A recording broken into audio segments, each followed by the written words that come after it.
Oh, she's good. Okay. So,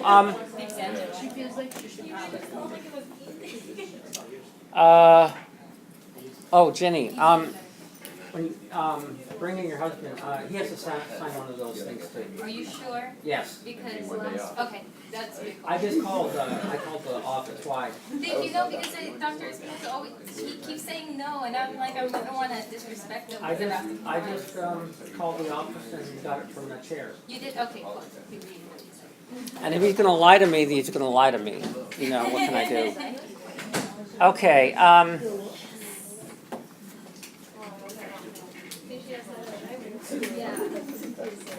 Ready.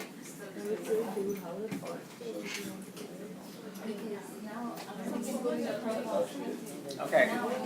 So, I think we left off on this classical conditioning, and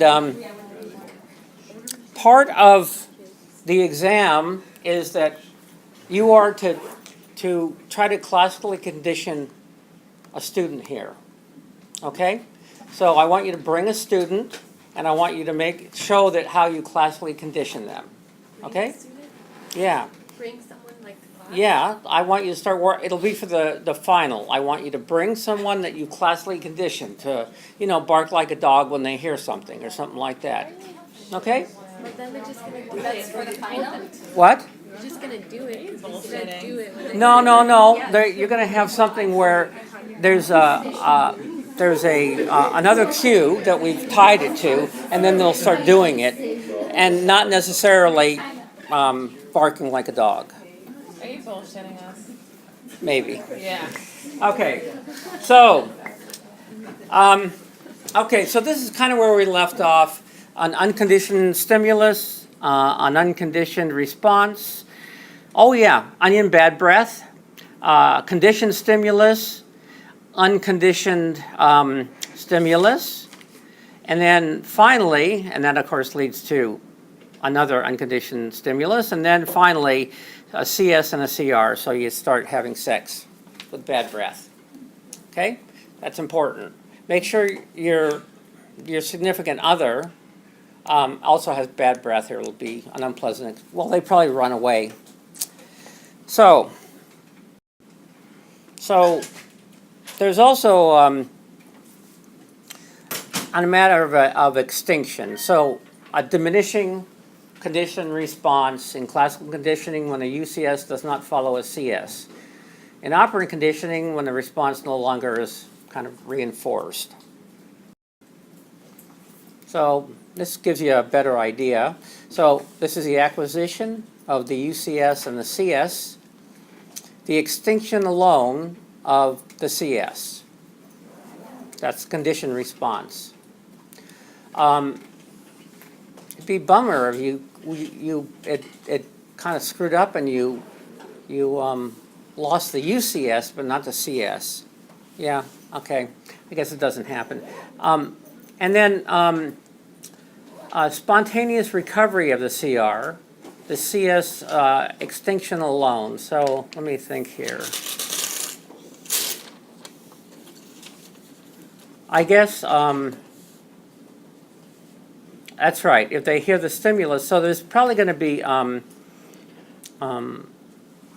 certain point where the extinction happens, and that's it. And then I guess here, right up here still, there's a recovery of the CR. It's only down here that you've lost it pretty much forever. Not necessarily forever, but harder to get back. So the spontaneous recovery after a rest period, and then tendency for stimuli similar to the CS to elicit similar responses.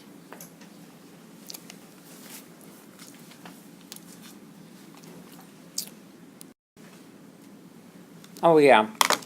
In conditioning, the learned ability to distinguish between a CS and other stimuli that do not signal. So, when we get into it a little bit later, looking at neurons and what's going on in terms of responding neurologically, A lot of, well, you have to respond correctly to the proper stimuli. And it's a matter of oftentimes life and death or procreating or whatever. And we'll see how complex it actually is, so that there's real discrimination in things where they don't go off half-cocked on some other mission. So the same thing here, the condition response, they can't respond to that or to another stimuli and get the CR. They have to learn to discriminate, and they normally do.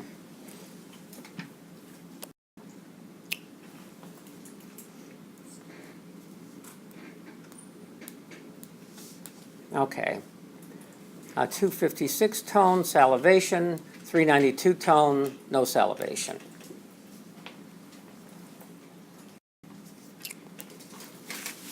So, tendency to respond to similar stimuli to the CS is called a generalization. So Pavlov conditioned the dog's salivation by using miniature vibrations on the thigh. When he subsequently stimulated other parts of the dog's body, salivation stopped.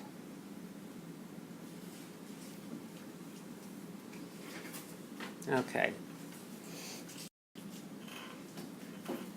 And then nausea conditioning in cancer patients. So nausea is a big deal with a lot of the cancer drugs they give you. Basically, they're feeding you poison, and it's a matter of, knocking out the cancer cells before you.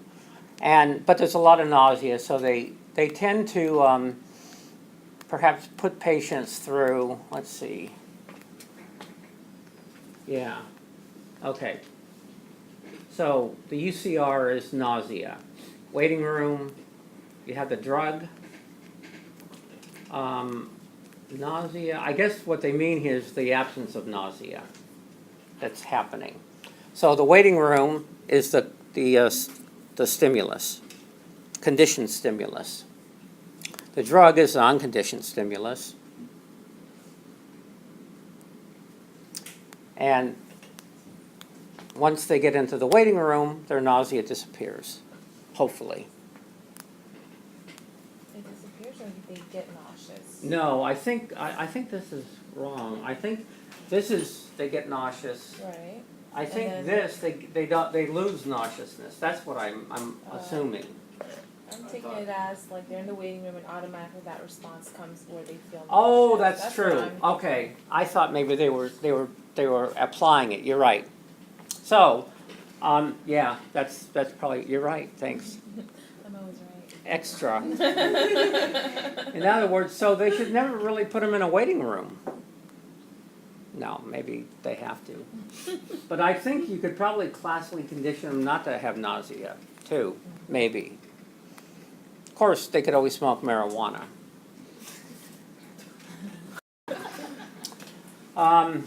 Let's see. Oh, let's see this.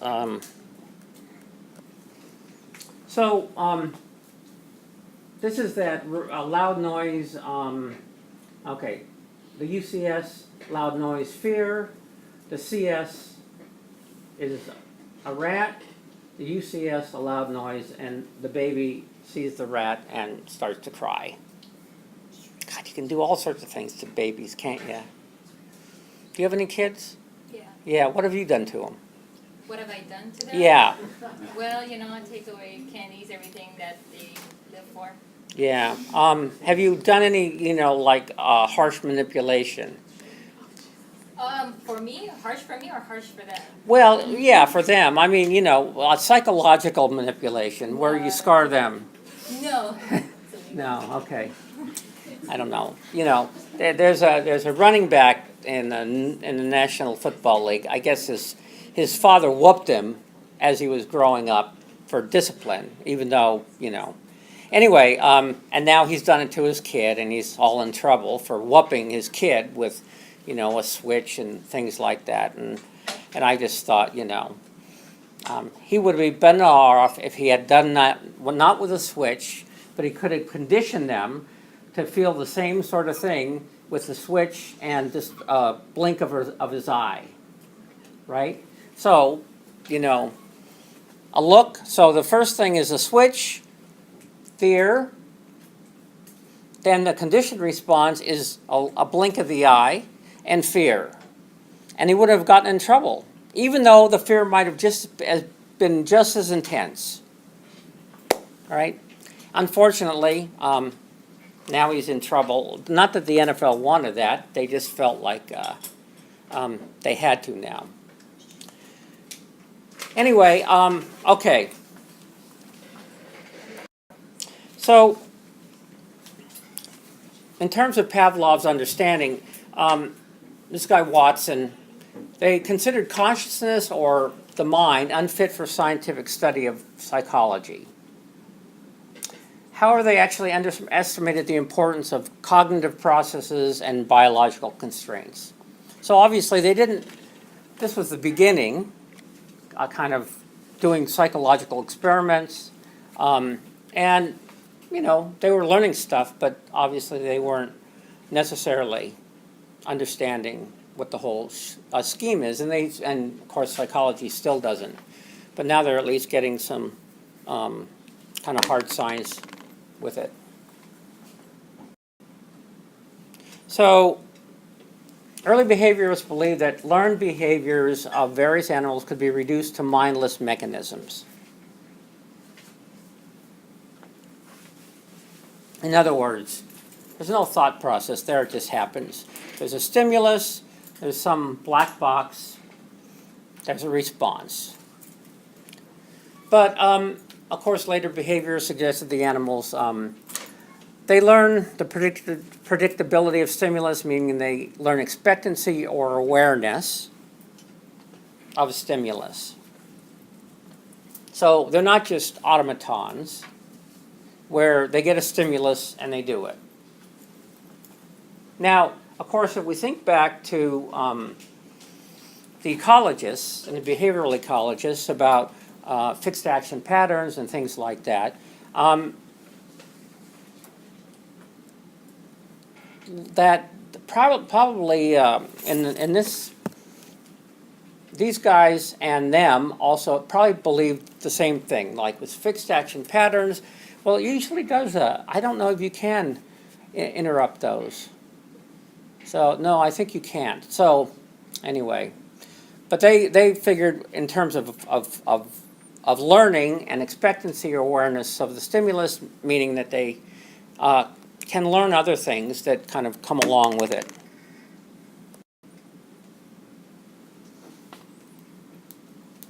So, they did inductive reasoning and believed that the laws of learning were similar for all animals. Therefore, a pigeon and a person do not differ in their learning ability. I don't know. Me and a sea anemone? I don't know. I don't feel a real affinity for a sea anemone. I can't get into the mind of one. I guess it doesn't have a mind. That's probably the reason why. But perhaps certain things. But the thing is, pigeons have an ability that it doesn't look like we have. And that's using, there's some magnetite that they use to navigate. And the Earth has, of course, a electromagnetic field around it. If it didn't, wouldn't be here. And the pigeons and other animals actually use that to navigate from one place to another. So, pigeons don't necessarily have, or we don't have necessarily the same laws of learning because we really can't do that. However, I must say recently, I read where it looks like there's magnetite with a lot of mammals too, including humans. But I've never, it's an unconscious process, I'm sure, but no one's ever demonstrated that ability with humans. There's certainly some humans with great map sense, but as far as navigating like that, I don't really see it. And then, of course, finally, later behavior suggests that learning is constrained by an animal's biology, right? So, think about bats and echolocating. Well, no, that's actually not true. It's really kind of interesting. So, people are blind, and they usually get a mental map of areas they're familiar with, and they might use a seeing eye dog or a cane or whatever. Well, there's this kid, and he went blind. Not all at once, I mean slowly. And he was very active. He surfed, skateboarded, rode his bike, all sorts of different things, and obviously he didn't want to lose that. But he noticed that he could actually get a mental map of the area around him because of what he was actually hearing. So if he, let's say, walked up to this, he'd realize, oh, there's something here. Now, it's not like visualizing. It's more like echolocation is the same. It's not like they're visualizing, but they can actually kind of give you a spatial sense of where they are. And this guy, he's grown up now, and he rides his bike on city streets, all sorts of different things. It's really quite amazing. And he's also actually teaching other blind people the same sort of skill. So we don't have echolocation abilities like a bat does, or let's say in dolphins do, or anything like that.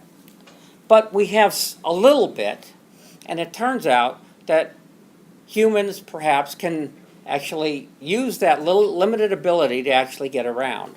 So he's teaching people. I'm surprised actually it's not more widely known, because it sounds like a lot of visually impaired people could use that ability. Okay. So biological predispositions show the duration between controlled, conditioned stimulus and the unconditioned stimulus may be long, but yet result in conditioning. So in this case, a biologically adaptive for these mice taste led to conditioning, but other stimuli did not. In other words, it had to be a meaningful thing for mice. Otherwise, if it wasn't kind of in their world, they pretty much disregarded it.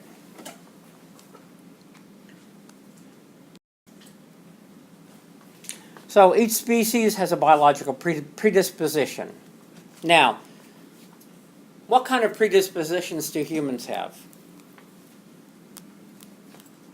Think of some sort of behavior that humans are able to do that other animals are let's say, not. Consciousness? Well, consciousness, we don't know what's inside animals' head. They could be, Aristotle for all we know. What? Yeah. Yeah, obviously, I think animals that don't have that wouldn't really. Do they sneeze? What? Do they sneeze? Sing? No, sneeze. Sneeze.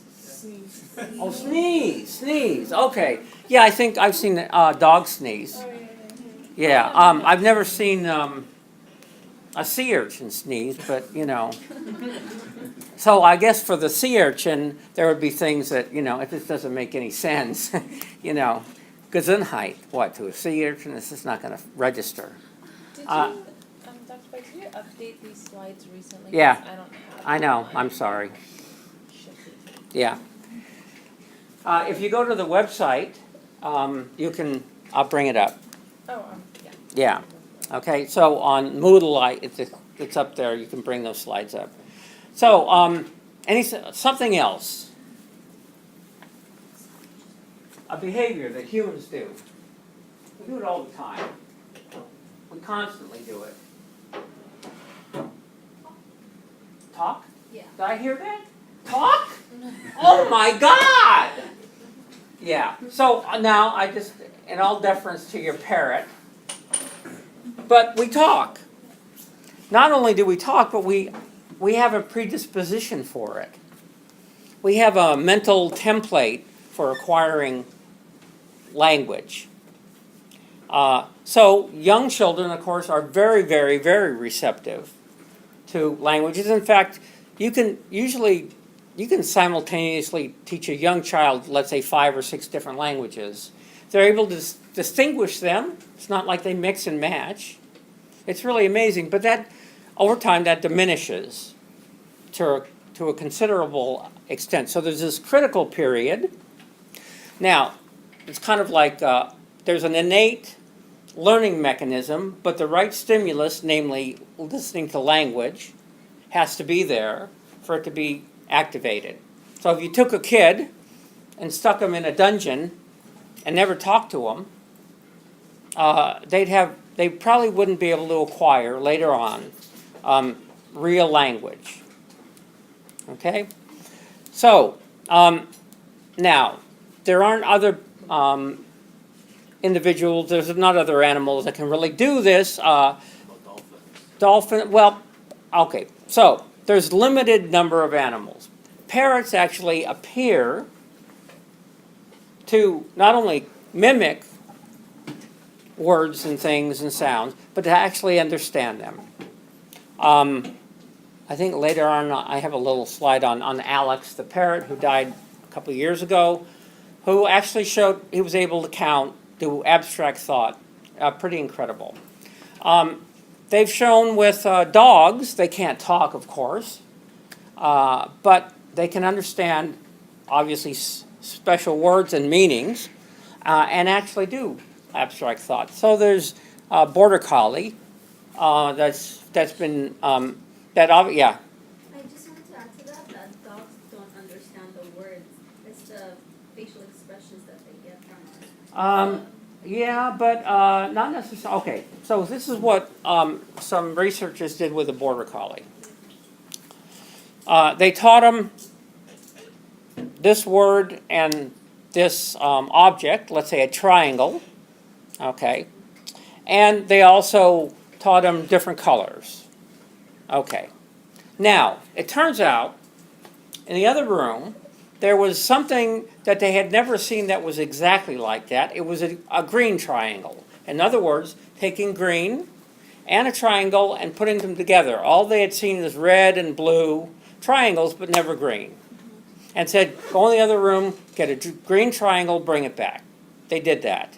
So I don't think it's this facial expression. And dogs do have a fairly decent sense of hearing. Okay?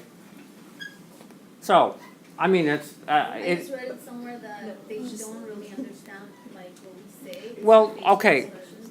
How do we know that, though?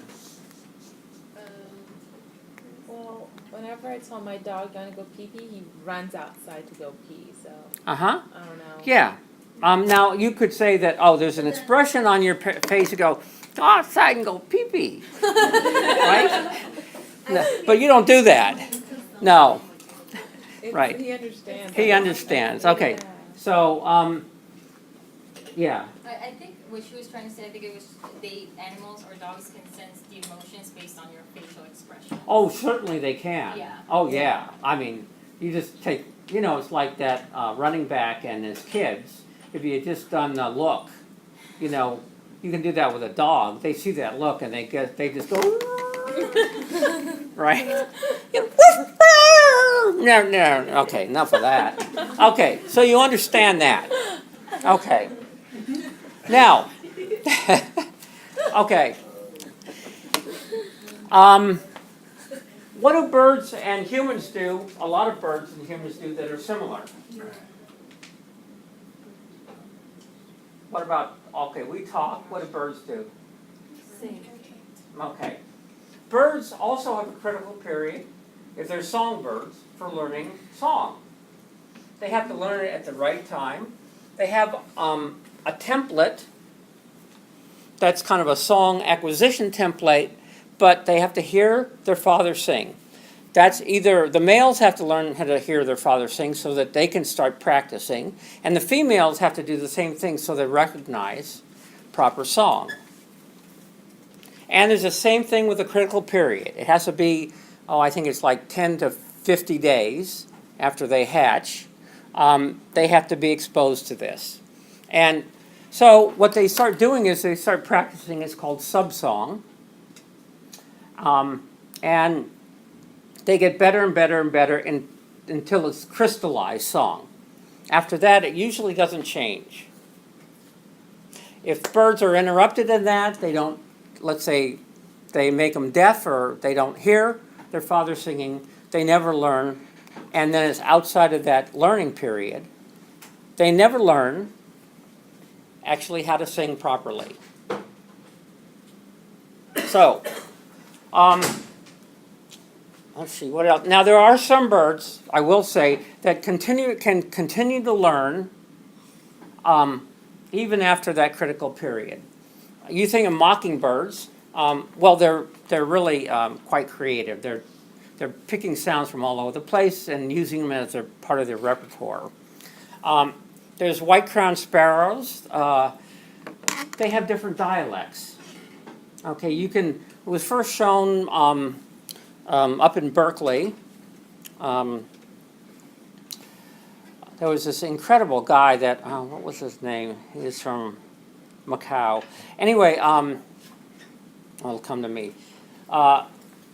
He died, I don't know, 10, 15 years ago. But when I was at Humboldt, getting my master's degree, he came and he had a dish and he loved, recording stuff all over the place. Oh, Louis Baptista. And so he had an incredible ear, absolutely incredible, and he could whistle all the different dialects. This one's from Berkeley, this one's from the Central Sierra. And he could also whistle other birds singing as well. I mean, he just had that facility. So anybody in here are you like birders, ornithologists? Yeah, a lot of people do it for fun now. And there are a lot of people, when you get better, you get good not only at recognizing a species by sight, but by sound as well. So, I've done a lot of birding, and I've trained myself, and I have to retrain myself if I haven't done it for a while, to recognize certain bird song. But I have friends that, I'm sorry, they're Mozart, okay? They have an aptitude that I just don't have. It's like someone, who in here had trouble with organic chemistry? Okay, a lot of people. It doesn't come naturally. It's pretty much, for those of you, you don't see it spatially, right? You just have to memorize different kinds of reactions. Anybody in here who did well in organic chemistry? You can, okay. Now, do you have a spatial sense of what you were seeing or not? Yeah, I did. Okay, what about you? Yeah. Yeah. So, now it's hard for other people who don't have that to understand that, but they can twirl around, look for polarity, how things interact, that normal people, we just have to pretty much memorize stuff. Okay? So, yeah. But couldn't you train yourself to be more spatially Oh, aware? you can, but up to a point. It's like a musician. Some people have a higher aptitude for music or a higher aptitude for mathematics than other people. So there's different aptitudes. So you can certainly take yourself from a certain spatial, lack of spatial awareness to helping yourself. And you do that. So it turns out my spatial sense, I'm a retard. No, I am, absolutely. And I've known it all my life. I went in for a cognitive test. Not for that, just general. I can't remember shit. No. Anyway, so they have these different tests for, verbal memory, spatial, all kinds of different things. And after the test, I get a call and they say, well, we're going to have you go in for an MRI of the brain. And I said, oh, sure, no problem. I'll take a nice nap during it. I don't know, I can actually do that with that. Anyway, so the people where I'm going to do it, they call up and they said to set up a time. And then she says, so did you have a stroke? And I go, not that I know of, but a lot of people have strokes. They don't know it. They're completely unaware that they actually have strokes. Oh, it's common. They think the fact that they can't see one side, they don't realize they cannot see. So I thought, well, it's possible. So I went in, it was clear. But I told the doctors that I've always had this problem. Now, it's interesting, I can get around pretty good as far as, I don't have a mental map ability that some people have, but I'm okay. But there's certain spatial things that it just doesn't, it's like I'm blind to that entirely. Okay.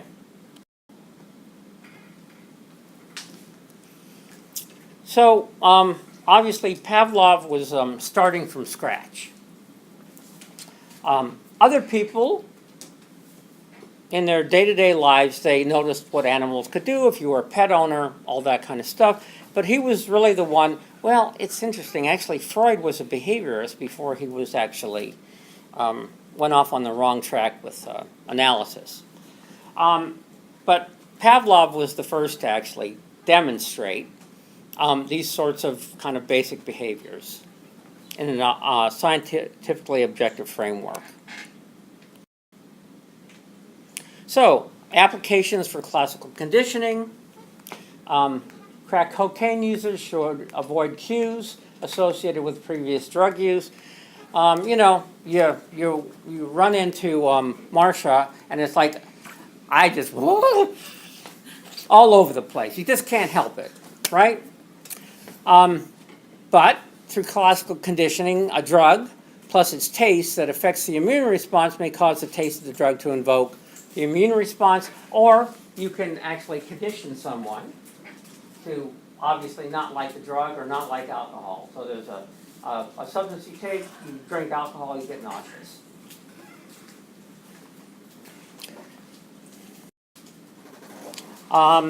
Here, I'm going to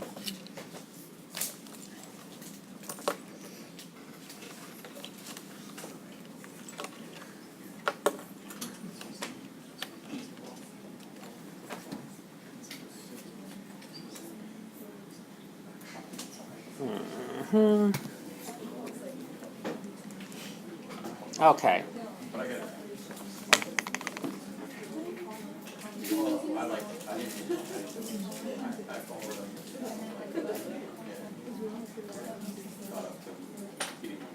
Come on. You're here. Yeah, I can't. Because I put it on like the side. I didn't. Did you see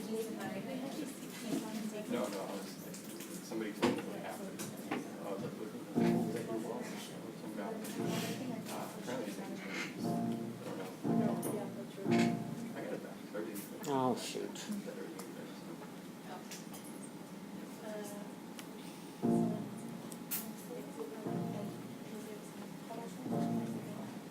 No, I sort of helpless. Well, I didn't. Everything's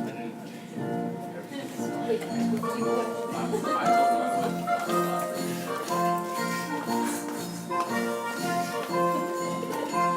I can't believe I'm dancing with Nazis. Why should be happy? Yeah. You should be happy. But the music, Beethoven's Ninth.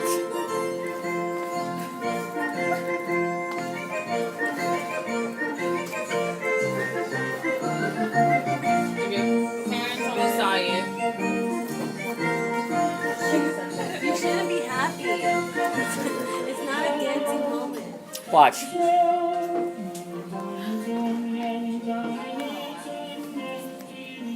was the next day, brothers, and I had truly done my best morning and afternoon to play it their way and sit like a horror show cooperative now chick in the chair of torture while they flashed nasty bits of ultra-violence on the screen. Though not on the soundtrack, my brothers, the only sound being music.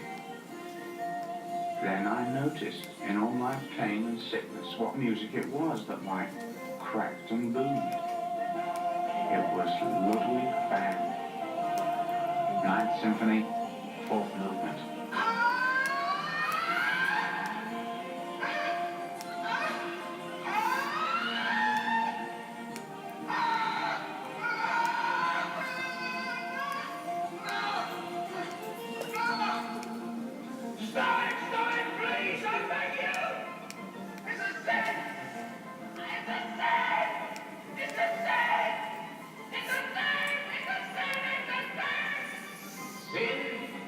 What's all this about sin? You should not be mad like that. It did no harm to anyone. Beethoven just wrote music. Are you referring to the background score? Yes. You've heard Beethoven before? Yes. So you're keen on music? Yes. Count Biol. Here's the punishment element perhaps. Count Hall, be pleased. I'm sorry, Alex. This is for your own good. You'll have to bear with us for a while. But it's not fair! It's not fair! I should feel ill when I hear not with bad. You must take your chance, boy. The choice has been all yours.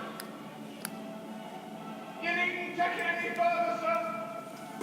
You've proved to me that all this ultra-violence and killing is wrong. Wrong and terribly wrong. I've learned my lesson, sir. I see now what I've never seen before. I'm cured. Praise God. So that's anybody have ever seen Clockwork Orange? Okay, so you've seen it. Everybody else is a nincompoop. So it's a movie by Stanley Kubrick. Alex was head of a gang, and they enjoyed everything. They enjoyed beating up people, killing people, raping, pillaging, all that kind of stuff. And he also enjoyed music, especially his precious Ludwig van Beethoven. And so they finally caught him, and they offered him a solution. We'll condition you to not like these images anymore. So he was given a drug that was associated with nausea, and that those images would kind of induce nausea, same sort of thing. Unfortunately, they also put Ludwig Vans on the soundtrack of that, and so that was tied with nausea as well. So he gets out, by the way. He's good, but he's at the mercy of the world, and he's basically, all of a sudden, he's a basket case. And people find out about this, the press, all the people who did that to him, they all get in trouble. So the idea is we have to restore him to what he once was. So they do. They give him pictures of rapes and pillages and all that stuff that he loved before to put him back to how he imagined. Anyway, it's a farce. You guys look so serious, but it really was a farce. It was a great movie.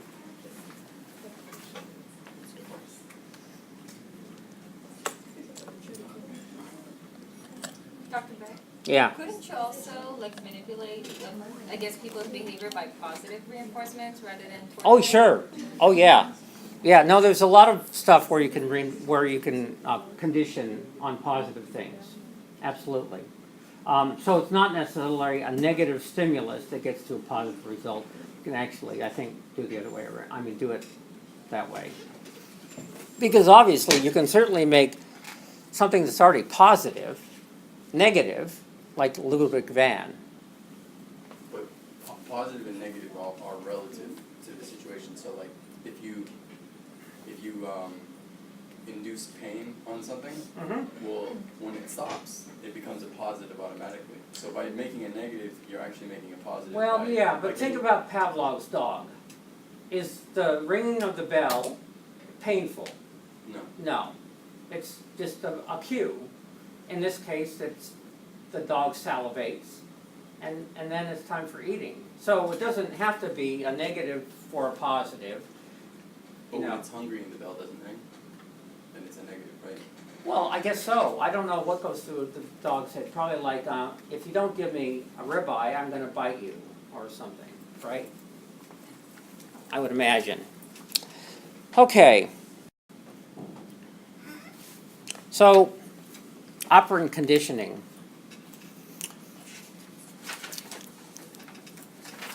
So, the type of learning in which behavior is actually strengthened if it's followed by reinforcement. And in fact, think about there are animals that cache food, acorns and all that kind of stuff all over the place, amazing spatial memory. And if you actually studied those animals, what they tend to do is, it's not like they go off and then they come back, let's say, months later.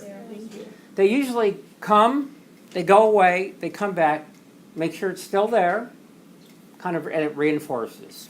So this is, in this case, it's a way to, you know, get someone to behave a certain way, but this is basically the same sort of thing. So you have reinforcement, or you could diminish that behavior with punishment. I guess it was Thorndike's principle that behaviors followed by favorable consequences become more, okay, yeah. So the behavior acts on the environment, and it produces consequences. And the respondent behavior occurs as an automatic response to stimulus. And behavior learned through classical conditioning. Okay. And it's behavior, I guess, through classical conditioning, what we've learned before. Happened. Okay, so here was Skinner. Now, Skinner, he had this thing called the Skinner box. And so he could completely control the environment. He used lab rats and things like that. And he kind of developed this behavioral technology. He also actually used these boxes on his kids. I don't know whatever happened to them. So in this case, the Skinner box was, the reward was food. If they manipulated the right thing, and then it contains devices to record responses, right? So the animal associates pressing something with food or water.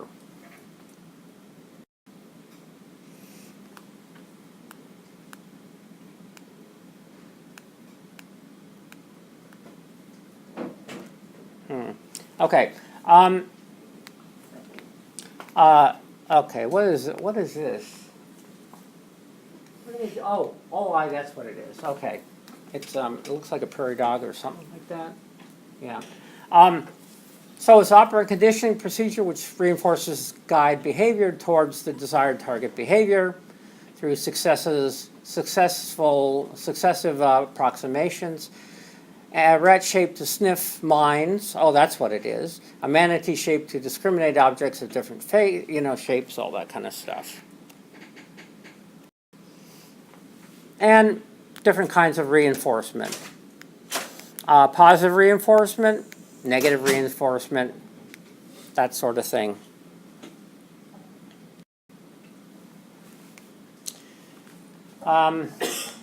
Primary innately reinforcing stimulus that satisfies a biological need.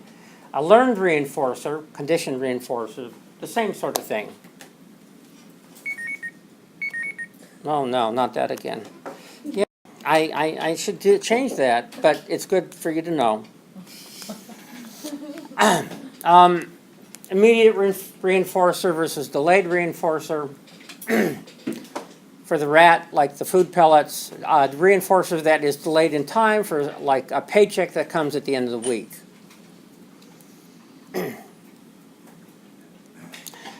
It kind of shows in a sense that we're short term. Most animals, I think, are probably short term. We don't put off things we like. We want them right away. They've done these kind of studies with kids, and if you delay, you get 2 cookies. If you eat it right away, you only get 1. Show that the kids that were able to delay led more successful. Oh, that's right. Later on. Then, so later on, it turns out they had better, Less impulsive, I think. yeah, less impulsive behavior, and generally better cognitive abilities where they could actually control what they were thinking. Did they do it immediate or delayed? Well, I think these were kids that they were told this, and some did it and some didn't. What they did was, I think they followed these kids.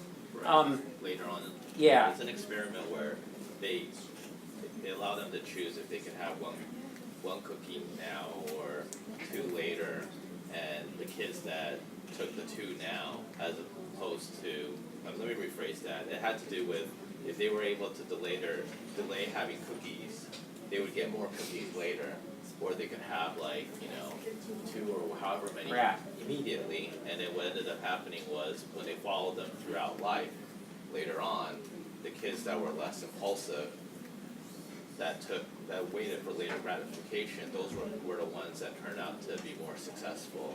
As Yeah. they stayed out of jail, they got jobs. You they know, got college degrees, and- Ritalin, the Ritalin kids are the ones that didn't do so, would put up with immediate, OCD, is that what it is? But no, That's no. ADHD. What? Ritalin? Yeah. ADHD. CDHD, right. Compulsive obsessive, ADHD. ADHD, what does that stand for? Attention Attention deficit. Oh, that's right, attention deficit, right. So, and we all know people like that. And then Ritalin, I guess, kind of brings them down and they're able to concentrate better. I don't know. I wonder if those people might have developed some other thing besides going to jail that they're good at. I don't know.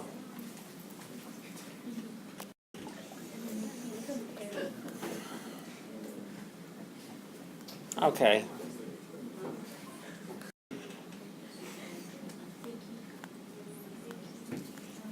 Okay, so a fixed ratio, you guys can kind of just go through this sort of stuff.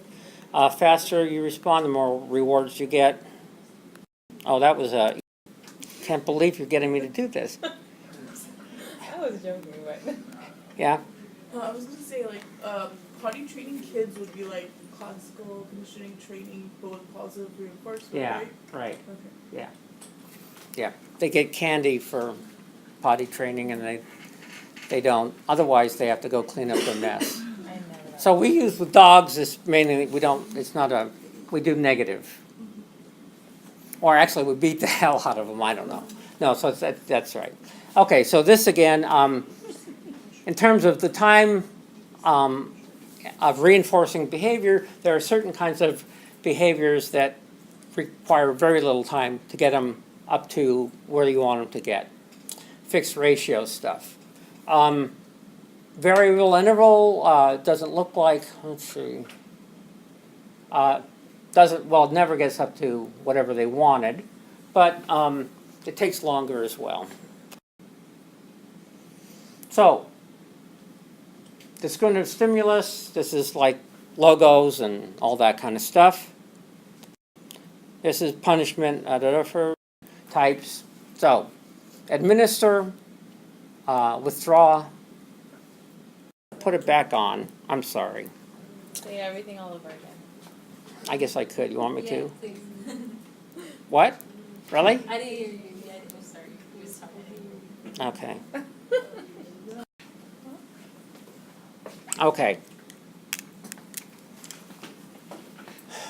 There may be some justification for occasional punishment. It usually leads to negative effects. That's true. But in social environments, we're very aware of, let's say, proscribed behavior that we don't want around us. And so you think of, let's say, Calvinism and the Massachusetts Bay Colony. They were very strict. You had to think a certain way, all that.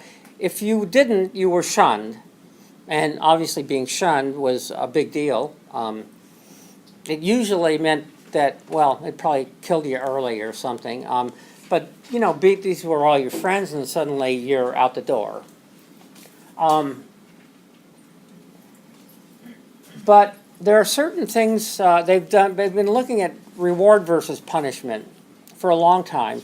And I read a study, I'll see if I can find it, where they actually found that punishment, negative things actually tend to stick with you. Now, it doesn't mean that you probably want to use a reward system if it works. But, you know, let's say rapists. You know, you don't want to give them candy for not raping, right? But if they, or domestic abuse. I mean, if you put a whooping on them every time they do that, and it gets worse, it might have an effect on their behavior.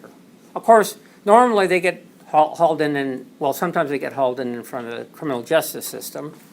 And that seems to help, but that's punishment as well. Okay. Unwanted fears, yeah, you can get them totally neurotic. Actually, it does convey information to the organism. I don't know. Justifies pain in others, causes unwanted behaviors to reappear in its absence. Aggression towards the agent, yeah, you probably want to kill the guy, but you don't if it's bad enough. One on unwanted behavior, so it gets all tangled up. So he believed in inner thought processes and biological underpinnings, but many psychologists criticism for discounting them.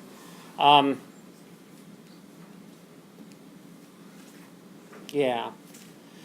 Oh, I think he thought actually that well, I don't know. I'm not sure. I'll have to look. So, he argued the behaviors were shaped by external influences instead of inner. That's right. Inner thoughts. So in other words, if we went back, I'm not going to go back. Inner thoughts, it was external influences that actually affect behavior. And critics argued that Skinner dehumanized people by neglecting their what's called free will. In other words, now he was a behaviorist, and one of the problems with behaviorists was they put so much on learning in the external environment. They didn't believe in genetics. They had no, they were purposely ignorant of genetics and underlying genetics, right? And they thought they could, with behavior training, they could get organisms to do what they wanted. But they could never get a dog to talk, right? They can get a dog to, recognize things and all that. But as far as with syntax and all that, they could never. So that was Noam Chomsky, a linguist, and he pretty much dashed the behaviorists, the dogmatic ones anyway. And you could see like a strange new world. If this was true, we'd all be put in Skinner boxes so that we'd have the desired outcome. This group of people are workers, this group of people are whatever.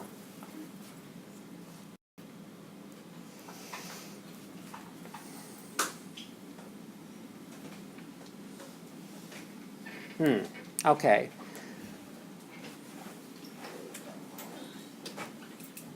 Right. So the instinctive drift is to push things. They do everything with their noses. And if it's not reinforced for actually picking up things, they'll kind of drift back to the nose thing. I have, yeah, we'll finish, but I have a friend who we hunt ducks, and he had a master retriever. So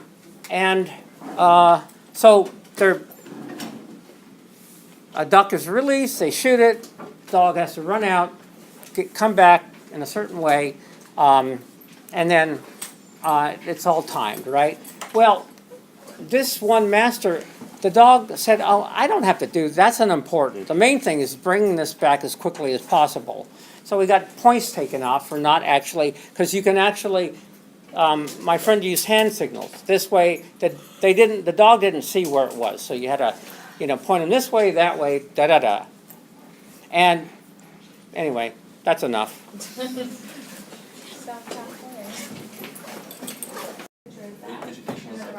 Wait, you're going too fast. Hold on. Okay. Let me log in. Hi, everybody. How are you doing? Great, how about you? Haircut. Yeah. Samson, weak. What? Samson, weak. Samson and Delilah? I don't know what that is. I don't think he was born when that came out, so. I wasn't either. I almost, because I'm like, I'm related to the 2,000-year-old man. Is that the one that cut his hair and What? Is that the one where he cut his hair and he was strong? Yes, Delilah. Yeah. Yeah, Delilah cut his hair. It's another Bible story. Women just can't be trusted. That's what it. Read the Bible. I don't know, behavior professors can't be trusted because they know all the behaviors. Read the Bible. I mean, it's amazing how they portray women. But anyway. Okay. Are you guys ready? Hi there. This is the, Oh, I know. Where is it? There we go. Okay. is it not on retrievability?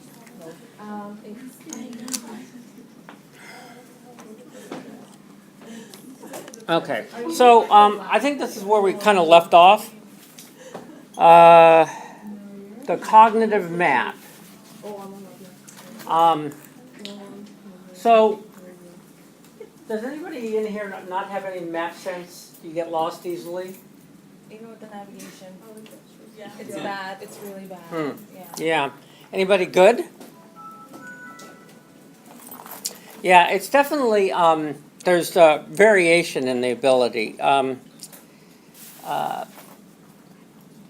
Myself, I think I mentioned this, I'm a retard. I'm retarded in terms of map, spatial stuff. But actually, I'm pretty good with maps because, I've compensated.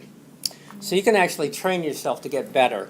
But, I've met people who, they're almost afraid to drive the car because they just can't orient. It's you would think that'd be pretty bad as far as selection against that. There are certain groups of people. We know this about animals. There are certain animals that have incredible map sense. They cache food everywhere and they remember where it all is. Not only do they remember where it all is, they also remember what it is. There's also, like the Aborigines in Australia, they were doing, back in the 60s and 70s, they were doing IQ tests and all this. But they found in terms of spatial ability that a lot of Aborigines had a much better spatial ability than, let's say, the white people. Primarily because they were still living, in the bush, and knowing where you are and where the water is, it's very dry there, obviously is important. Whether it was actually inherited or just learned. I mean, I imagine if you grow up in that environment, you're learning it all the time, so it's hard to say. Of course, here we're talking about rats. And it looks like you can actually do functional MRI and see what's actually lighting up. Anyway, learning that Latin learning is, learning that occurs, but it's not apparent until there is an incentive to demonstrate it. Okay, we know what this is. So, this is Skinner again. He looked at people kind of as robots, machines, and that you could pretty much teach a human like you would, let's say, program a computer, even though back in the day this is very, very early stuff.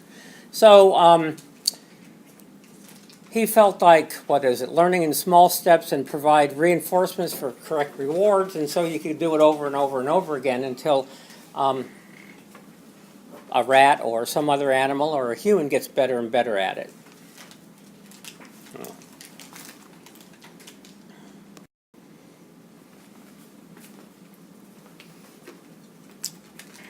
Oh, reinforcers, okay. This is yourself, actually. Oh, in children, this is what we do to kids, by the way. We brainwash them. Reinforcing good behavior increases the occurrence of these behaviors, supposedly. Ignoring unwanted behavior decreases their occurrence, perhaps. But certainly we try to get kids to, I guess if you actually give kids like candy and say, you'll get this when you do your homework, it actually helps. God, that's just no sense of wonder, I guess. None. Yeah, oh well. So,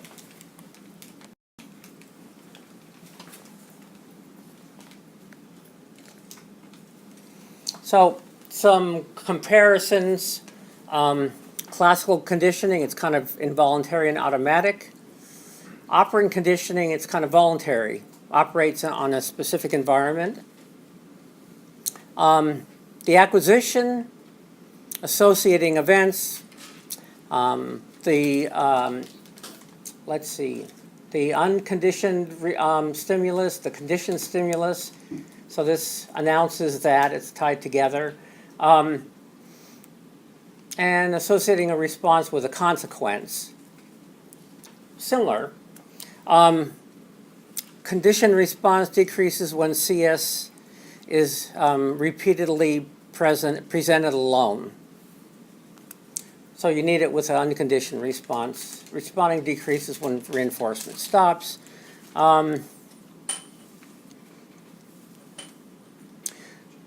Subjects develop an expectation that the conditioned signal, this conditioned signals the arrival of the ECS, and subjects develop an expectation that a response will be reinforced, and then,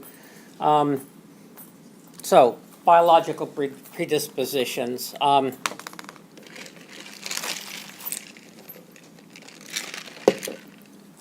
The kind of response that you might get from a sea anemone. Well, it's hard to put yourself in the mind of a sea anemone, isn't it? I talked about this earlier, but I guess you could. But for the most part, animals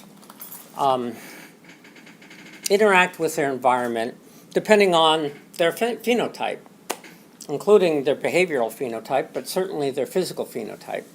So the physical phenotype, we just echolocation. I mentioned this earlier that we might have a little bit of ability, but not like a bat. So predispositions, you have to think about how an animal interfaces with the environment that it's in. Of course, learning by observing. The monkey on the right imitates the monkey on the left. in touching the pictures in a certain order to obtain a reward. Monkey A screen, monkey B screen. Huh. Okay. So I guess you have to, yeah, good.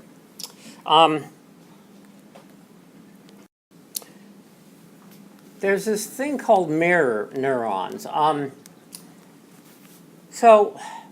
There's these, forget about the pain and empathy thing for now. But they light up, a lot of them light up when we're performing actions or we're watching someone else or some other animal perform actions. So it's like there's an area in the brain that lights up that's associated with movement. And, but there's also this idea that motor neurons are involved in empathy, putting yourself in someone else's shoes in terms of feeling. And there's been a lot of stuff that's been written about it in, not in journals so much. In fact, let's see. I know what I want to do.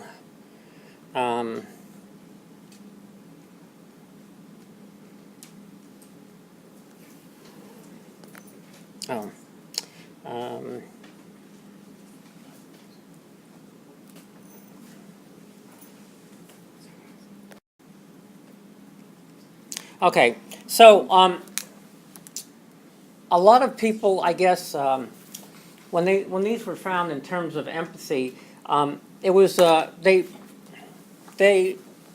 kind of overlaid all sorts of ideas onto what motor neurons actually do, and some people have even gone so far as to say that motor neurons are what makes us human. Yeah. You mean motor or mirror? Oh, mirror. Sorry, not motor. Mirror. Yeah, mirror. So that's what it is. Sorry, not motor. There are motor neurons, but mirror. So normally, so you see something, you mirror that kind of behavior. So I put a couple of papers, if you want to take a look at them, they're really short, about current thinking on mirror neurons.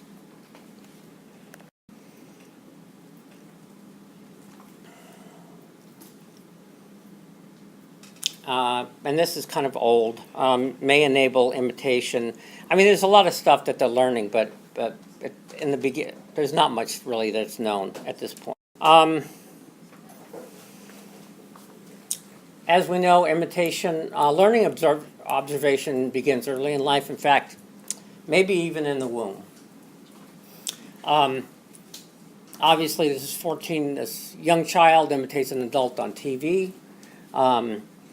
Kids are always, I mean, if you look at little infants, they're imitating everything, even if they don't know it.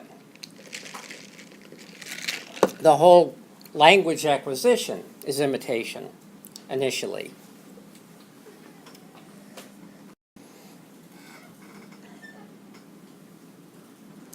Observational learning, okay, that's good.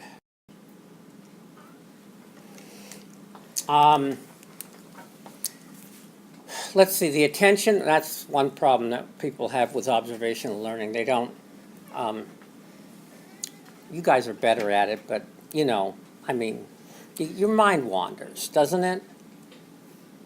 Whose mind is wandering right now? Good, that's good. Okay, want to make sure. And then, of course, it affects retention. Obviously, who's not retaining this? Same people, good. And then our ability to act, motivation, all these kinds of things. I might kind of read this. So Bandura's experiments, let's see, what did he do? Positive, constructive, helpful behavior. And so he wanted to kind of reinforce pro-social behavior versus antisocial. Unfortunately, Bandura's studies show that any social models may have antisocial effects. A lot of stuff. Let's see.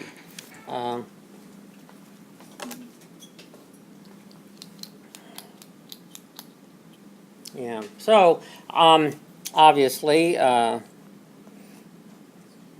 I need this. So we're seeing this, and of course, this kid then is going to try the same thing, right? And eventually he's going to strangle him. And it's going to be all because of what they saw on TV. Isn't that true? Yeah. So you limit that kind of stuff. Yes. Okay, good. Yeah, I wasn't limited, so that's why I'm out there raping and pillaging. I just can't help myself, you know? I didn't get the pro-social behavior, I got the anti-social behavior. Well, I just found it's also a lot more interesting, isn't it? I mean, always being a goody two-shoes? You know, you want to be bad once in a while. To the bone. What? I said to the bone. Uh-huh, exactly. Oh, yeah, they act out. You know, God, I mean, when I was in like elementary school, I had all sorts of stuff that you could shoot. You know,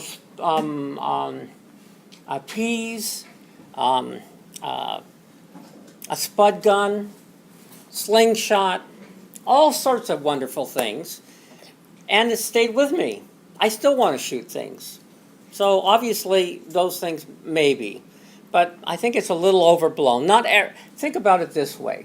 There might be a few people that when they're exposed to something, they go ahead and do it. It's not necessarily that, it's probably because of impulse control, let's say, versus other people. But they've also, you know, shown that in fact, in some cases, seeing violent television or video games or whatever helps you kind of get out that aggression and maybe lowers, I don't know. What do you do with your kids? Do they watch anything like violent games or anything? Yeah, they see some violent games. Yeah. But yeah, they don't play it or anything. But Oh. they do see it. Yeah. Do they want to play it? Yeah, they're boys. So. Yeah, oh yeah. Why is it? Now that's a gender. That's terrible. I mean, all boys are like that, and all girls are different. Is that right? Yeah. Yeah, it's true. Yeah. Just think about it. Who's involved in most crime? Yeah.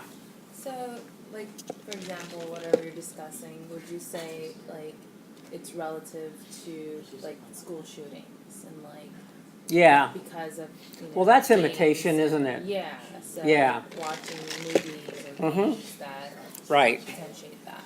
Yeah. Yeah. I'm surprised there isn't, you know, there's what's the most violent game out there? Is it, GTA. what? GTA. Grand Theft Auto. What is it? GTA. It's called Grand Theft Auto. Oh, yeah. Exactly. Yeah. So there's Grand Theft Auto. But I'm actually surprised that no one's come out with a game that where kids come into a school and, you know, blow things up and shoot their fellow students. I'm surprised there isn't that game already. It would be a big seller, don't you think? I mean, it'd be huge. You could actually teach kids they get better and better and better until they're so good that they can actually then carry it out. You know, that's where it's going to go. Okay. Oh, here we go, you know. These are all correlations. I don't want to get into okay. We all know about imprinting. Talked about that before. Now, we're going to get into birdsong at a point. In fact, we're getting, on the discussion, student discussion, people are bringing up music and whether music is similar to birdsong. You guys think it's similar? How about homologous? In other words,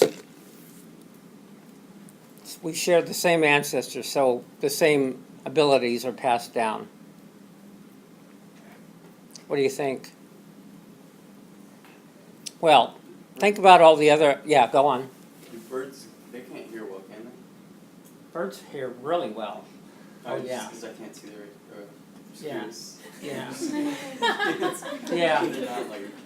No, I mean, some birds aren't all that great. One of the big things for birds is that they can't smell very well, but vultures can. That's about it. But yeah, no, there's this whole substrate for complex learning, bird song. But I just read something. Who just posted that? I think it was Dahlia. She's not here, is she? No. She thought that maybe birdsong is equivalent to music. And then she came up with a paper that says it's not, in that birdsong is kind of repeating phrases. But a lot of music is repeating phrases too, right? Inagata Davida, baby. I mean, over and over again, right? That's anyway, Iron Butterfly. That's really dating myself. But a lot of music is the same phrasing over and over again. There's certainly imitation going on there, right? We're always, we're not always singing along with it, but yeah, we are. We're singing along with music. What are you guys laughing at? I said Inagata Davida with Iron Butterfly? Oh, this is way, way back. Yeah, no, well, I can't even remember that far back, but I know it's still there, right? See, that should have gone away because that's not been reinforced, right? But just like that, it's there. Whereas other things that are really important, I can't remember, no matter what. So, but anyway, birds and humans do something similar, yeah? Did you raise your hand? No, you didn't. Okay, I thought you did. Okay. They do something similar. When we acquire language, there's a critical period. But also, in terms of music and song, we're good at, most animals aren't really good mimics. And that's really kind of what it requires. So some people are better than others at singing, let's say. But there's certainly an aptitude there. And birds, a lot of birds, the same sort of thing. Just think about parrots, especially. They're incredible at, mimicking certain sounds and music even. So, birds must hear a song early at a critical period. We'll get into that later, but it's young, just kind of like language acquisition. There's a species-specific template. In other words, there's an innate part. So, birds here are actually doing two things. They're learning, but there's also, they're already kind of set up to learn certain things and not others. And then males sing this plastic sub-song where after they hear their fathers singing, and then song is practiced. So this is a young bird. Young bird reared in silence. Young bird reared with white-crowned sparrow song, normal song. And then here's the young bird reared, with song sparrow. So the young bird reared in silence, they never learn how to sing. I mean, it's just pretty much kaput. They have to hear this over and over and over again. And then, here they're just trying to see if they can get, if a bird is raised with another species song, which song they're going to sing. So in this case, I just want you to remember that it's both learned and then there's an innate part of it as well. Oh, God. Look at that. Who has a fear of snakes? Okay. let's see, what's the name of that phobia? Someone wrote it. What was it, Tefa? Yeah, yeah.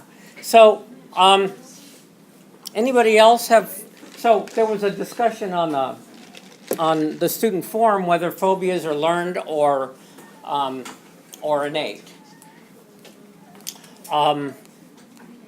Now, obviously, learning, let's say, learning to fear guns, that's learning because that's not being passed on from there hasn't been enough time. So that's certainly learned. But some sorts of phobias might actually be beneficial. In other words, you automatically respond to it without having to think about it. So snakes are a good example. The question is, are snakes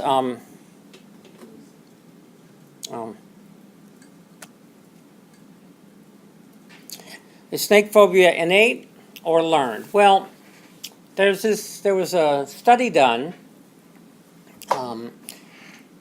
by Oman and Maneka, and there's a lot of primates that are afraid, apparently, of snakes. They don't like snakes. And so they were using these rhesus monkeys, and it turns out wild rhesus monkeys are terrified of snakes. So we don't know, did they learn it? Were they instinctual about it? So what they did was they raised a bunch of naive monkeys. In other words, that had never been in the wild, never been exposed to snakes. And naive monkeys presented with a snake are actually fearless. They don't recognize it as necessarily dangerous. So what would that suggest? Learned. Okay. Now, it turns out, though, that when young naive monkeys actually see wild monkeys who fear snakes, when they're presented with a snake, they watch these other monkeys go crazy, and then that's how they learn. Apparently, they learn to fear snakes. Learning. Okay. Now, old naive monkeys never learn to fear snakes, so it has to be kind of a critical period as well. But what they did was they used a video, and these monkeys actually are good at watching videos.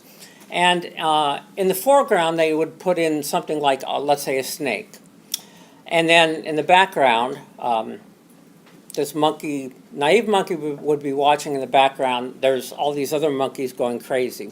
So they also put in a flower and wanted to see whether they learned to fear flowers. Okay? And when these naive monkeys are shown a video with the wild monkeys going crazy over flowers, and it's easy because they just inserted a flower in the foreground. So the monkeys going crazy in the background are actually looking at snakes. This naive monkey looks at these wild monkeys and wonders what's going on with these crazy monkeys. Why would they fear a flower? Okay. So what does that suggest? How do they know that they're wondering what's wrong with these crazy monkeys? Well, they're not, okay, so normally when they see a snake and they see other members of the tribe go crazy, they learn to fear snakes. So if that's the case, they should be able to learn to fear flowers, right? But they don't. They don't. Okay, so what do you think is going on here? They're learning from their peers. Yeah, but in this case, they really should learn to fear. It was just learning. They should learn to fear flowers, shouldn't they? Right? Yeah. But they're not. They don't. They only learn to fear snakes. Well, the flowers don't move, right? Well, they also put in one thing. Oh, they took old tubing And monkeys actually respond to that. Not quite as strong as a regular snake, but they respond to that. They don't move?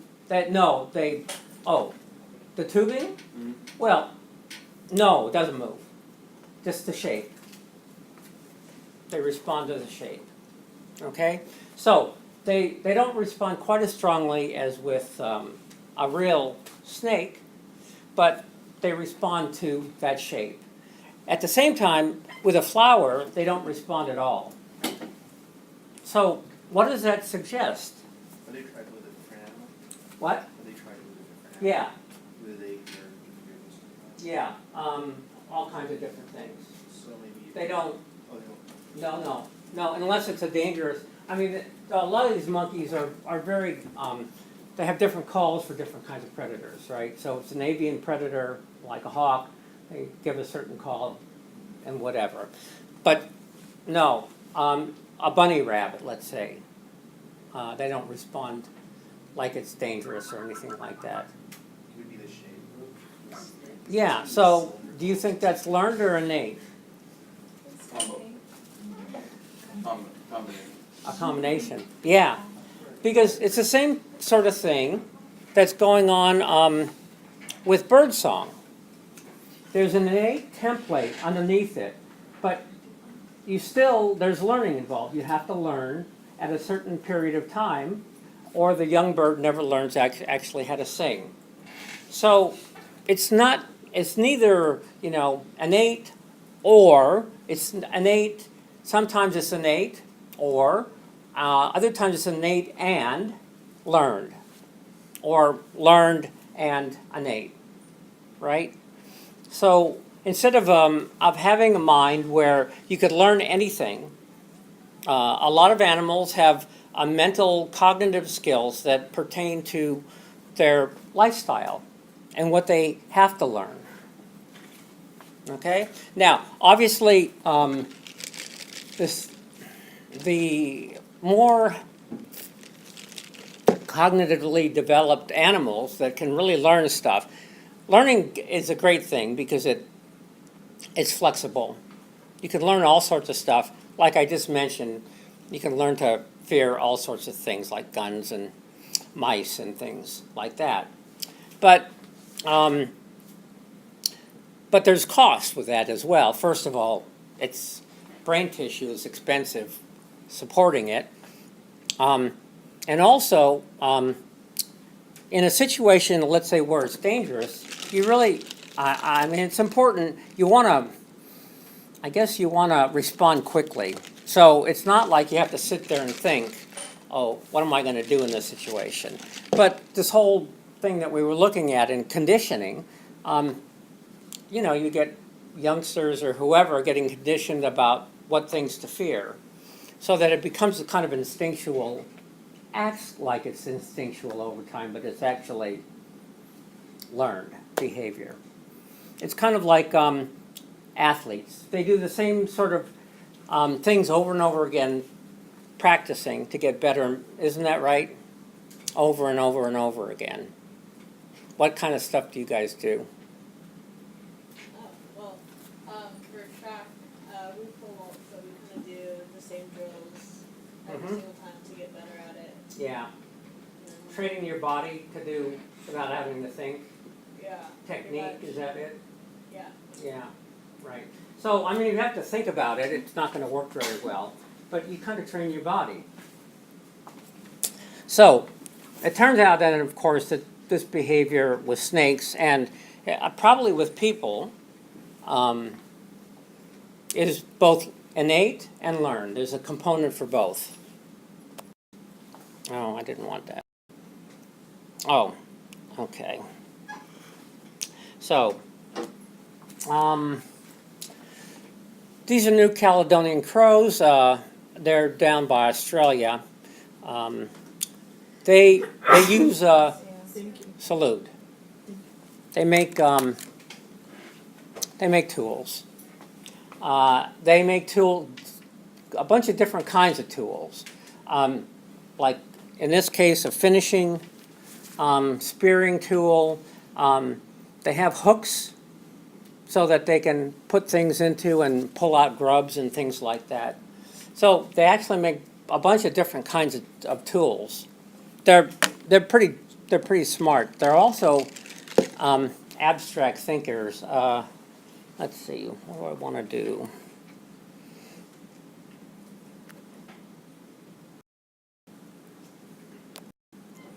So, as I mentioned, food caching.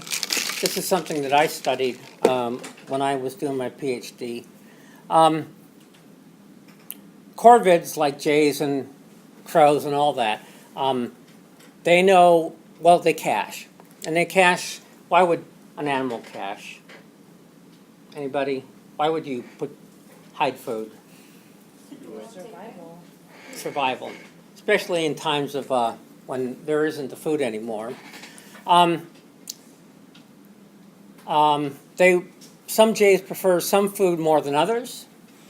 They also, jays know when they cache. They also know what they cache.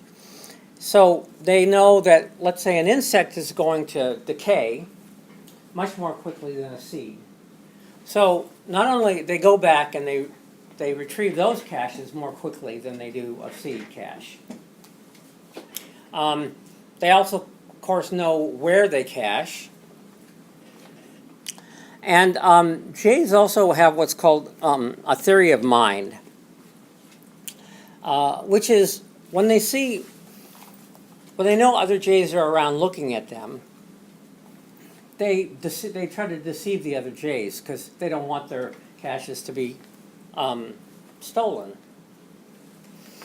So a lot of times they make fake caches. Now, when other jays aren't around, they don't do that. They also, obviously, if they see other jays making caches, they go ahead and take advantage of that. So they definitely have an idea of kind of what's important in their social environment and how to operate in it. So there's not only a spatial component, but there's also a social component as well. Now, not all of them actually, not all the different species actually do this. So like Clark's nutcrackers, for the most part, they're solitary. So they don't necessarily hide caches, in terms of being aware of who's looking. But they might actually, I forget, no, I think they've done experiments where, in aviaries, where you have, let's say, a squirrel looking as well. And they're somewhat aware of who's around as well. But certainly in like pinion jays, they're always in big flocks, big units of 50 birds, a lot of birds. And they're all making caches, so they go back and retrieve them later. But they're very aware of who's out there and who's watching and who's not. And there's almost kind of like a musical chairs going on with a lot of these seeds. We've managed to track them. So a seed will get, a lot of times a bird will go back to the cache it made to make sure it's still there and to remember where it was. But also, birds are always looking around trying to pilfer other caches. And in that case, when they find a cache like that, they immediately move it. So the original owner doesn't know where it is. So a lot of jays have kind of, because of their social environment, they have a theory of mind. Like, I can put myself in your shoes, and I know you're not to be trusted.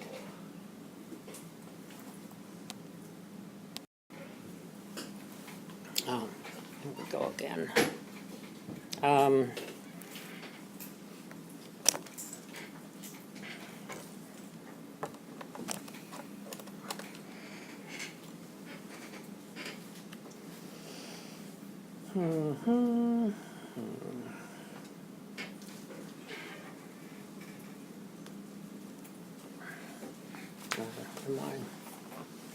Okay.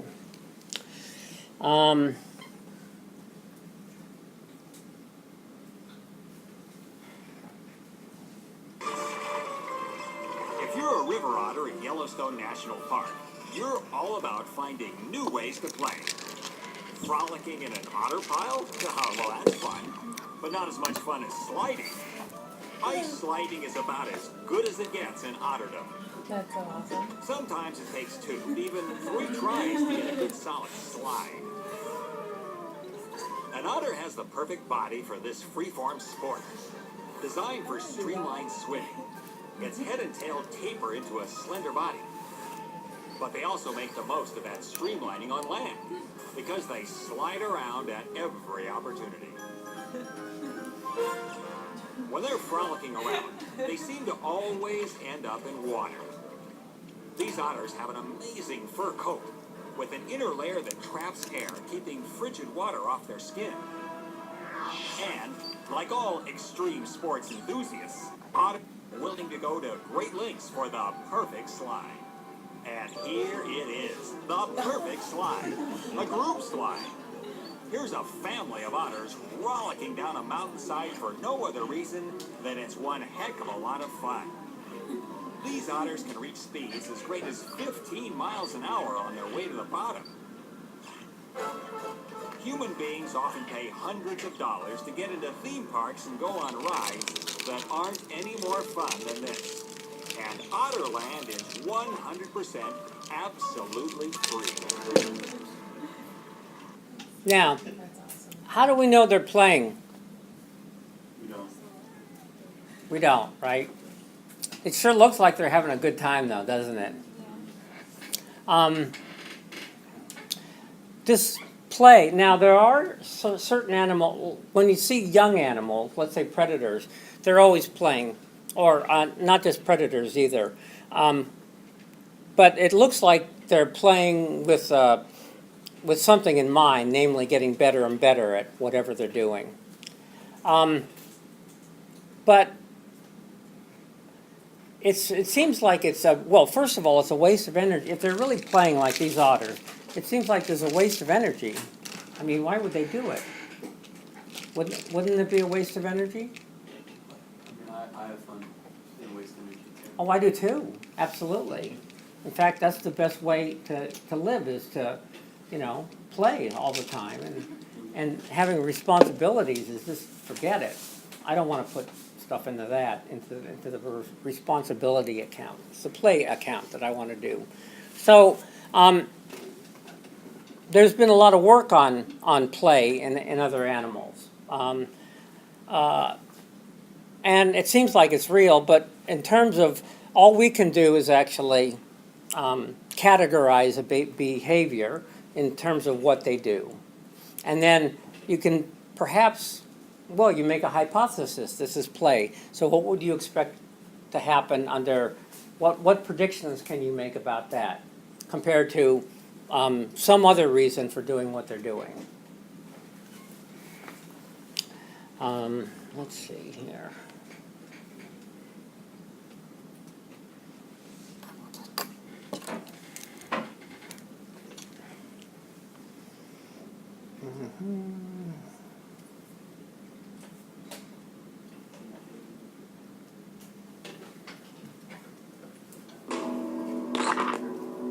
A lone eagle has...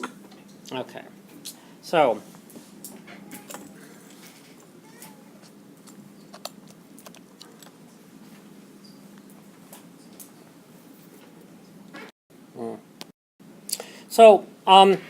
there's also something called conditional strategies.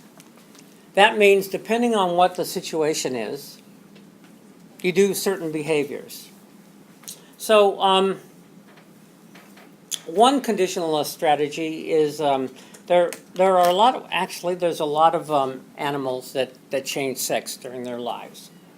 Some fish respond to, let's say, a lack of males, and they change sex from female to male or vice versa.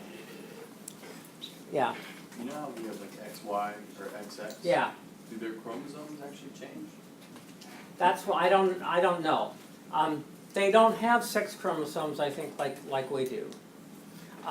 So there's a lot of lizards that females can raise either sons or daughters depending on where she places the eggs.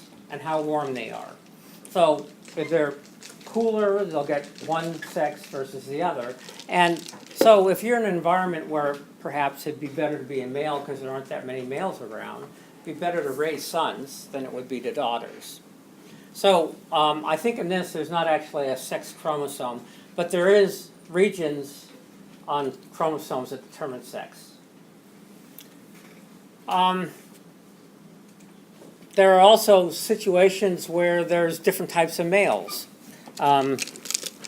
There's these salmon. Who in here loves salmon? Like to eat them? Who likes to fish them? Probably haven't, but anyway, it's fun. So most salmon, they're born in a stream.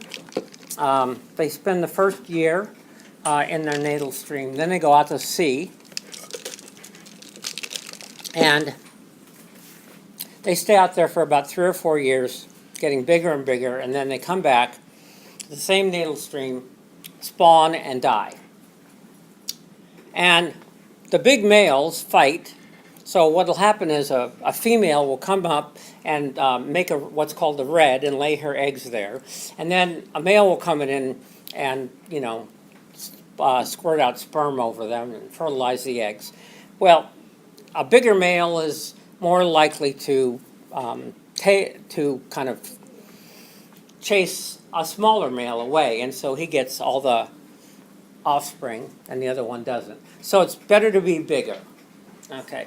Now, when you go out to sea for 3 or 4 years, well, the longer you're out there, the more likely or the greater chance of actually getting eaten, right? So there's another strategy where these males mature after about 18 months, and then they come back to their natal stream. Now these guys are called jacks, and they're small. And you're thinking, well, how can they fight? Right? They can't fight with a big male, so they'll lose every time. But what they can do is they can hide behind rocks near where a female is making a red. And so while a couple of big males are duking it out, they go in and they fertilize the eggs. Okay? It's called the sneak strategy, right? And it turns out that it's negative frequency dependent selection. So the sneak strategy only works if there aren't that many individuals doing it. So if there's too many, there's not enough spots to hide, and it's just too expensive and it's unlikely you're going to get to fertilize any eggs. The same thing goes for the big male strategy. If it's common, you'd be better off sneaking if there's fewer of those. So rare is favored, common, disfavored. So it kind of switches back and forth. So these males, these are basically conditional strategies. Now, I'm not exactly sure what the underpinning is about jacks and, what is controlling the number of jacks and what's controlling the number of large males in the whole scheme of things. But they're certainly there. There's other situations where, like, there's these lizards that we'll see some of them for those of you going out on the field trip. They play rock, paper, scissors. It's a three-way strategy. One strategy always beats another. So it kind of cycles through. We'll get into that a little bit later, but that's certainly a conditional strategy.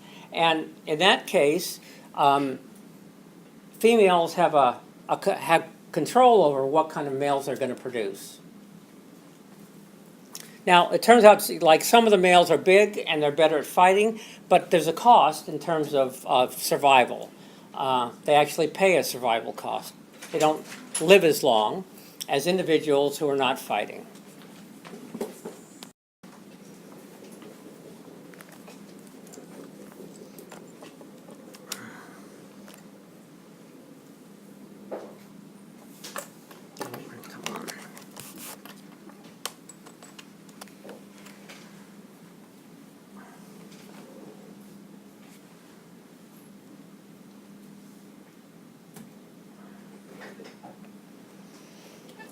Okay, let's see here. Come to check out the fishing. But this area belongs to this breeding pair, and they're not inclined to share. Their calls act as a warning shot, which the invader ignores. He's taking his dinner from their turf, and they're not putting up with it. It's time to launch the first defensive volley. The female takes point, dive bombing the intruder, starting a mid-air tug of war.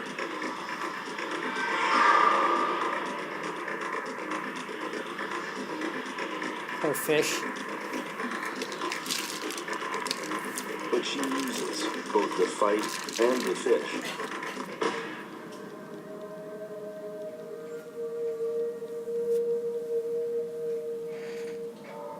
So she tag teams with her male partner.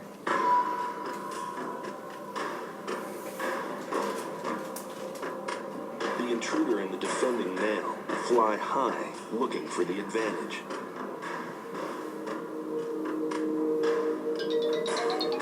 Then they lock talons, and the battle is on. This whirling is a display of dominance, force, and bravado.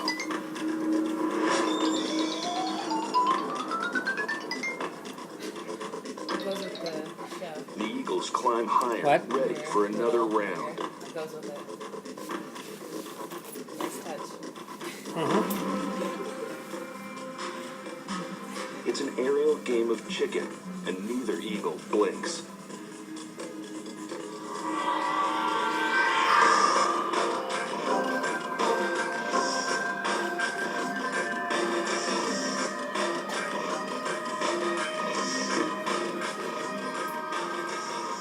The intruder emerges unhurt, but decides to move on.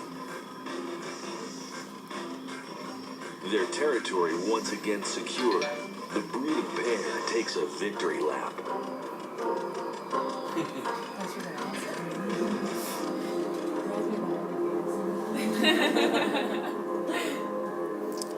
So, these are sea eagles. Our bald eagle is a sea eagle. And there's a bunch of different ones. There's all over the world. They're always found where there's fish. That's their primary diet. And a lot of them display the same sort of behavior when there's intruders. So in that case, we would say probably that it's an inherited behavior. The whole group kind of has it.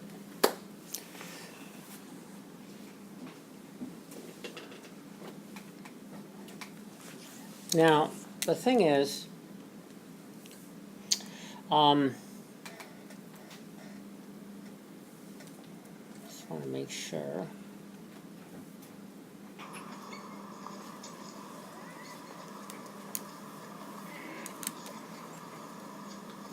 Yeah, bald eagle. Biol, we all got one 5 months ago. He's got a lady friend. Of all courtship rituals, none is as spectacular as that of the bald eagle. The male and female climb to dizzying heights, and then join in free fall, plummeting towards the earth, locked in each other's embrace, separating only at the very last moment. God, I miss Edith. Yeah, I gotta miss Jazz.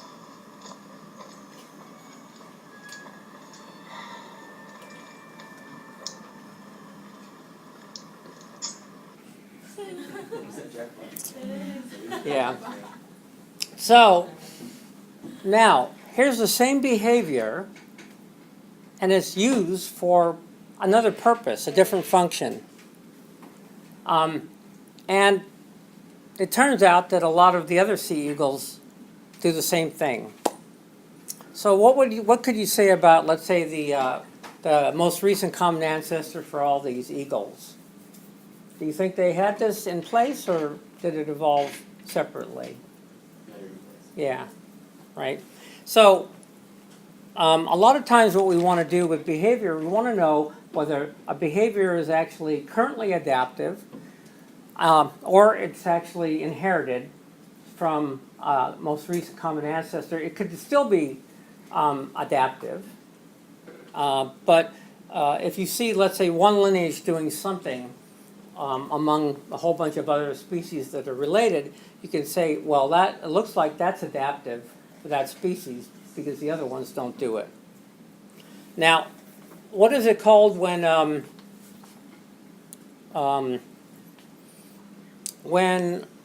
something is used for a specific function and then that function is then changed for a new function? Guys remember that? Acceptation, right. So acceptation. And of course, one of the best examples is birds and feathers, right? So dinosaurs have feathers, and looks like the first ones were primarily for insulation. Then they developed kind of body feathers for display. But it wasn't until birds or protobirds came along that there were actually feathers that were adaptive for flight. In other words, instead of being symmetrical, they were asymmetrical. A whole bunch of different things went with it. So that's a good example of an acceptation. This sort of thing, whether it's for territory or for mate choice and all that, it looks like, I don't know which one came first. It's hard to know. But one of them, clearly an acceptation. And the thing is, all these seagulls do it, so they're both. It all happened before, in their most recent common ancestor.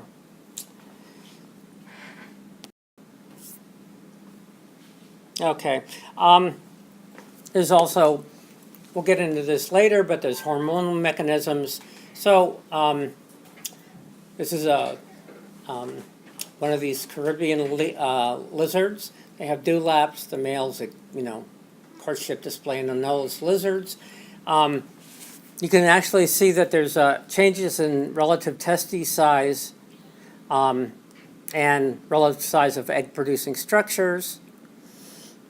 Okay, and then there's also percent of females with mature follicles. So hormonal mechanisms affect when things happen as well. Humans are kind of rare in that most animals, a lot of them go through estrus. They're not receptive all the time, but humans are.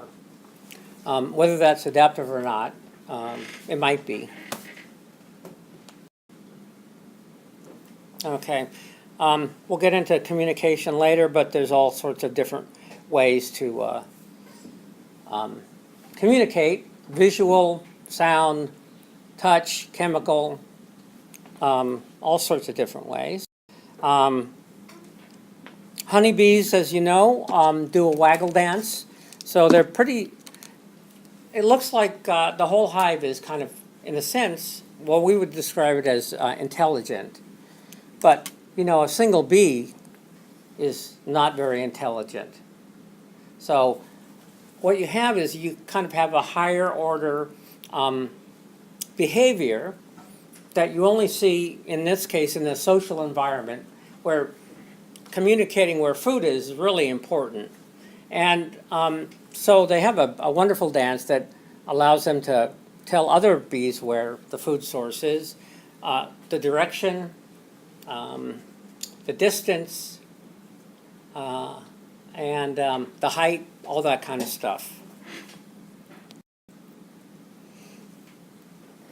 So, and they oftentimes use the sun as kind of a navigation source. Okay. We'll get to this more, but this is, there's something, a lot of animals, so we've talked a little bit about, what is it called? Camouflage. And we've also talked a little bit about, especially in the student forum, characters that are extremely visual, so they get another animal's attention. But a lot of animals actually use deception to capture prey or get to females. So the anglerfish uses this lure. This is, by the way, this is a female. The males are actually tiny. They're basically sperm delivery devices. And they're also parasites. So they actually burrow in to the female, and then that's the end of their life cycle where they're providing sperm for her eggs.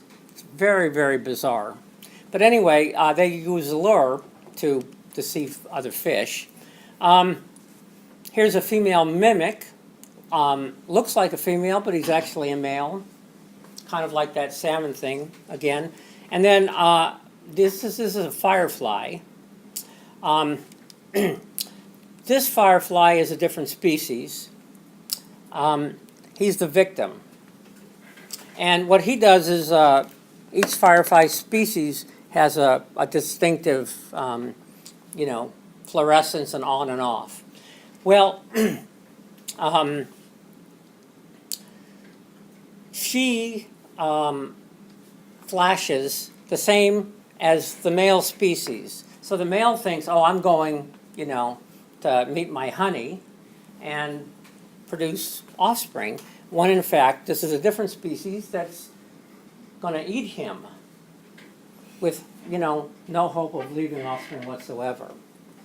So it turns out there's a lot of deception going on out there as well. Camouflage is a form of deception, all sorts of different things. And in this case, they're using a visual signal, but there's all sorts of different signals. Moths and bats, the bats use echolocation in a certain range. We can't hear it, but the moths can. And so there's this arms race kind of going on. We already saw orientation and navigation. This is kind of what I was looking at earlier. So why do animals migrate? How do they do it? They have compasses, internal compasses. This is the bat echolocating. We'll get into the migration stuff when we do some stuff on birds, but there's a bunch of different ways to actually, they have terrific map senses. Okay.